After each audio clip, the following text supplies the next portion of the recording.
প্রখ্যাত লেখক ও বিশ্লেষক শফিক রেহমানের বিধ্বস্ত দেশ বিপন্ন মানুষ বইয়ের এই পর্বে বিচারপতিদের উন্নত জীবনযাত্রার সুযোগ দেওয়া উচিত। সাহসী বিচারপতি ছাড়া ডক্টর ইউনুস ন্যায় বিচার নাও পেতে পারে। যখন অবিচার হয় আইন, তখন প্রতিরোধ হয় কর্তব্য। কাকে খুশি করার জন্য জাজমেন্ট দেওয়া হয়? সম্মান সচেতন বিচারপতি, দেশপ্রেম কনসাস, সংবিধান কনসাস, হেলথ কনসাস এবং প্রোটোকল কনসাস বিচারপতিদের সম্পর্কে খবর এখানেই শেষ হয়নি। দৈনিক মানব জীবন 8/12/2011 এ প্রকাশিত রিপোর্ট।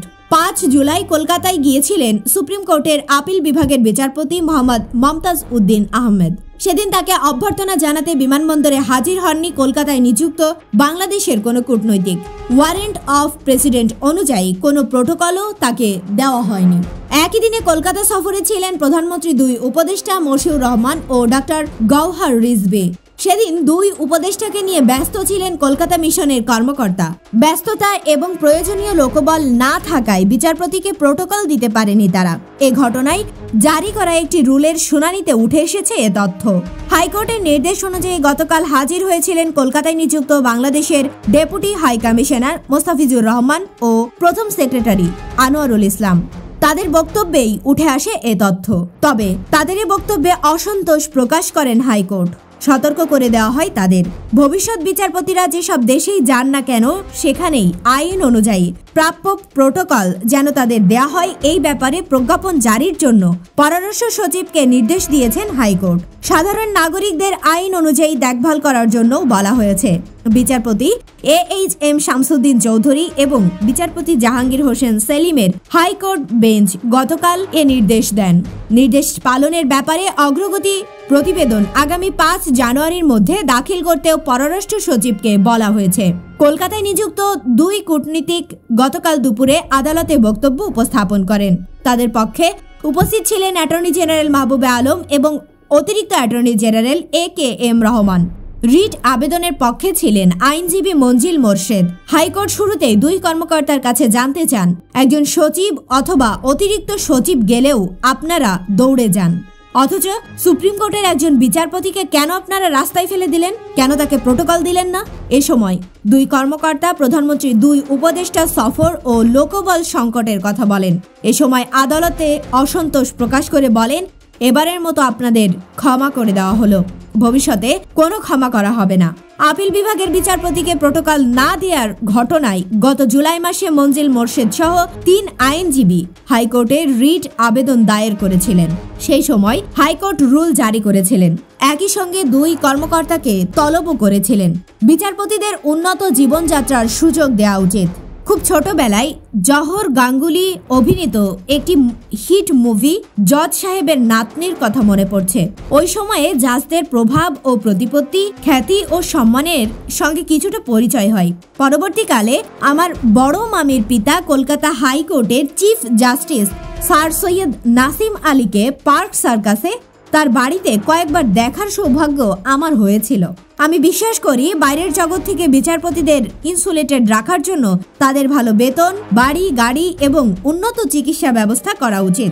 বাংলাদেশের অ্যাপোলো ইউনাইটেড স্কয়ার হাসপাতালের যুগ সূচিত হয়। বিদেশে সিঙ্গাপুরে আছে মাউন্ট এলিজাবেথ হাসপাতাল, যেখানে অনেকেই যেতে চান।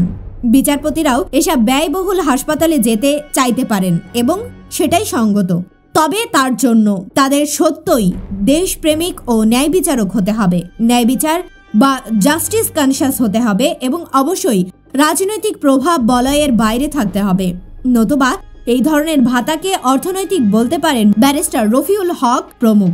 সাধারণ মানুষের ধারণা বা পারসেপশনে ন্যায় বিচার কিছু ক্ষেত্রে পাওয়া যায়নি, পাওয়ার সম্ভাবনাও ছিল না। মার্চের প্রথম সপ্তাহে লন্ডনের প্রভাবশালী সাপ্তাহিক দি ইকোনমিস্ট লেখে, বাংলাদেশের আদালতগুলো যেভাবে সরকারের মুখাপেক্ষী হয়ে উঠেছে তাতে সাহসী বিচারপতি ছাড়া ডক্টর ইউনুস ন্যায় বিচার নাও পেতে পারে। দি ইকোনমিস্টের এই আশঙ্কা সত্য পরিণত হয়। 8 মার্চ 2011-তে বিচারপতি মোহাম্মদ মমতাজউদ্দিন আহমেদ ও বিচারপতি গোবিন্দ্রচন্দ্র ঠাকুরের সমন্বয়ে গঠিত হাইকোর্ট ডিভিশন বেঞ্চ 3 দিন শুনানি শেষে 2টি রিট আবেদন খারিজ করে দেন। ফলে ডক্টর ইউনুস গ্রামীণ ব্যাংকের ব্যবস্থাপনা পরিচালক পদে অপসারিত হন। বছর জুড়ে যুদ্ধাপরাধী বিচার সম্পর্কিত সংবাদ প্রকাশিত হয়েছে। এই বিচার করেছে একটি আন্তর্জাতিক ট্রাইব্যুনাল। যদিও বিচারকদের মধ্যে কোনো বিদেশি নাগরিক নেই, তবুও এক্ষেত্রে আন্তর্জাতিক শব্দটির প্রয়োগ জনমনে বিভ্রান্তি সৃষ্টি করেছে। এই লেখাটির সময়ে এই ট্রাইব্যুনাল ধর্ম প্রচারক জামায়াতের নেতা দেলাওয়ার হোসেন সাঈদীর বিচার করছেন। দেখা গেছে এই মামলার 6 সাক্ষীর মধ্যে 4 জন ছিল চুরি মামলার আসামি। 2 জন আদালতে স্বীকার করেছেন তারা মুক্তিযুদ্ধে অংশ নেননি, কিন্তু মুক্তিযুদ্ধের সার্টিফিকেট নিয়েছেন। সাঈদীর বিরুদ্ধে অভিযোগ করা হয়েছে তিনি ভানু সাহা নামে জনৈক মহিলাকে নিয়মিত ধর্ষণ করেছেন। ভানু সাহা বর্তমানে ইন্ডিয়াতে আছেন, কিন্তু ঠিকানা জানা যায়নি। অন্তত এটা জানা গেছে ভানু সাহার বাড়িতে থাকা মুসলিম মাওলানা নামে শান্তি কমিটির সদস্য, যিনি এখন স্থানীয় ওলামা লীগের সভাপতি। ওলামা লীগ আওয়ামী লীগের অঙ্গ সংগঠন। এসব জানাজানির ফলে যুদ্ধাপরাধের ন্যায় ও আওয়ামী প্রভাব বহির্ভূত বিচার হচ্ছে কিনা সে বিষয়ে মানুষের সন্দেহ হচ্ছে। আশার বাণী। বিচার বিভাগ, বিচার ব্যবস্থা, বিচারপতি ও বিচারকদের সম্পর্কে মানুষের যখন নেতিবাচক ধারণা বা পারসেপশন, তখন আশার বাণী শুনিয়েছেন বর্তমান প্রধান বিচারপতি মোহাম্মদ মোজাম্মেল হোসেন। দৈনিক মানব জমিন 26/12/11 রিপোর্ট। প্রধান বিচারপতি মোহাম্মদ মোজাম্মেল হোসেন বলেছেন, একজন বিচারকের প্রধান গুণ ও যোগ্যতা হলো সত্যতা। চেষ্টা করলে কেউ আইন শিখতে পারে, কিন্তু সততা না থাকলে সে জ্ঞান পাপি দিয়ে কি হবে। বাংলাদেশ মহিলা জাজ অ্যাসোসিয়েশনের সাধারণ সম্মেলনে প্রধান অতিথির বক্তব্যে গতকাল তিনি এসব কথা বলেন। প্রধান বিচারপতি আরও বলেন, বিচারকদের নিজের পাশাপাশি নিজের আদালত ও তার পরিবেশকে দুর্নীতিমুক্ত রাখতে হবে।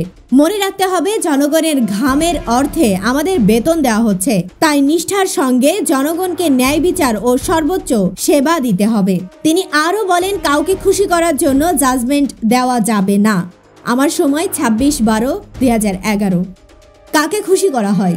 প্রশ্ন উঠতে পারে, কাকে খুশি করার জন্য জাজমেন্ট দেওয়া হয়? উত্তরটা পাঠক নিজেরাই তৈরি করুন নিজের সংবাদটি থেকে। 1.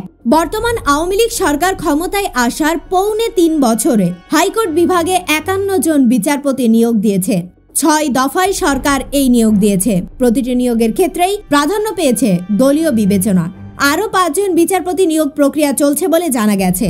প্রক্রিয়াটি চূড়ান্ত হলে বর্তমান সরকারের আমলে নিয়োগপ্রাপ্ত বিচারপতির সংখ্যা দাঁড়াবে 56 জনে। 3.25 বছরে এত সংখ্যক বিচারপতি নিয়োগ দেবার রেকর্ড অতীতে নেই। এত অল্প সময়ে 51 জন বিচারপতি নিয়োগ দিয়ে নতুন রেকর্ড গড়েছে সরকার। সুপ্রিম কোর্টের আপিল বিভাগে নিয়োগের ক্ষেত্রেও জ্যেষ্ঠতা লঙ্ঘনে এই সরকার রেকর্ড করেছে। এর আগে কখনো 50 জনকে ডিঙিয়ে আপিল বিভাগ কোনো নিয়োগ দেয়া হয়নি। বর্তমান সরকার 50 জনের জ্যেষ্ঠ লঙ্ঘন করে 2 জনকে আপিল বিভাগে নিয়োগ দিয়েছেন। অপরদিকে বিএনপি নেতৃত্বাধীন 4 দলীয় জোট সরকার 5 বছরে 40 জন বিচারপতি নিয়োগ দিয়েছিল। তখন প্রতিবার নিয়োগের পর আওয়ামী লীগ সমর্থিত আইনজীবীরা সুপ্রিম কোর্টে দলীয় বিবেচনার নিয়ে অভিযোগ তুমুল আন্দোলন করেছেন। আমার দেশ 6/10/2011। 2. 2011 শেষ মাসে হাইকোর্টের আরেকটি নির্দেশনা বহুল আলোচিত হয়েছিল। ইন্ডিয়ান মুভি প্রতিরোধে আন্দোলন প্রস্তুতি নেওয়া হলেও হাইকোর্টের নির্দেশে সেটা প্রত্যাহার করে নেন মুভি শিল্পী, নির্মাতা ও কর্মীদের সমন্বয়ে গঠিত বাংলাদেশ চলচ্চিত্র একতা পরিষদ। 23 ডিসেম্বর ঢাকায় মুক্তি পায় ইন্ডিয়ান মুভি জোর। টমাস জেফারসনের আপ্তবাক্য। রাজনৈতিক নেতাকর্মী থেকে শুরু করে মুভি নির্মাতা, কর্মী, এয়ারলাইন পাইলট, ক্রু থেকে শুরু করে নিউজ পেপার কলামিস্ট সহ সর্বস্তরের মানুষ যখন দিশেহারা হয়ে পড়ছে, তখন তারা কি করতে পারে? উত্তর: 1. বিচারপতি মোজাম্মেল হোসেনের আস্থা বাস্তবায়নের জন্য দুঃসহ প্রতীক্ষা। উত্তর 2. আমেরিকার ধর্মপ্রচারক উইলিয়াম স্লোন কফিন বলেন, "No man never has the right to break the law, but on occasion every man has the duty to break the law when the law begins to dominate rather than serve man." অর্থাৎ মানুষের কোনো আইন ভাঙার অধিকার নেই, কিন্তু কিছু সময়ে আইন ভাঙাটা প্রতি মানুষের কর্তব্য হয়ে দাঁড়ায়। সেই সময়টা হচ্ছে যখন আইন মানুষকে সেবার পরিবর্তে আধিপত্য বিস্তার করতে চায়। আরও সোজাভাবে আমেরিকার তৃতীয় প্রেসিডেন্ট টমাস জেফারসনের বাণী মনে করা যেতে পারে, When justice becomes law, resistance becomes duty. যখন অবিচার হয় আইন, তখন প্রতিরোধ হয় কর্তব্য। 29/12/2011।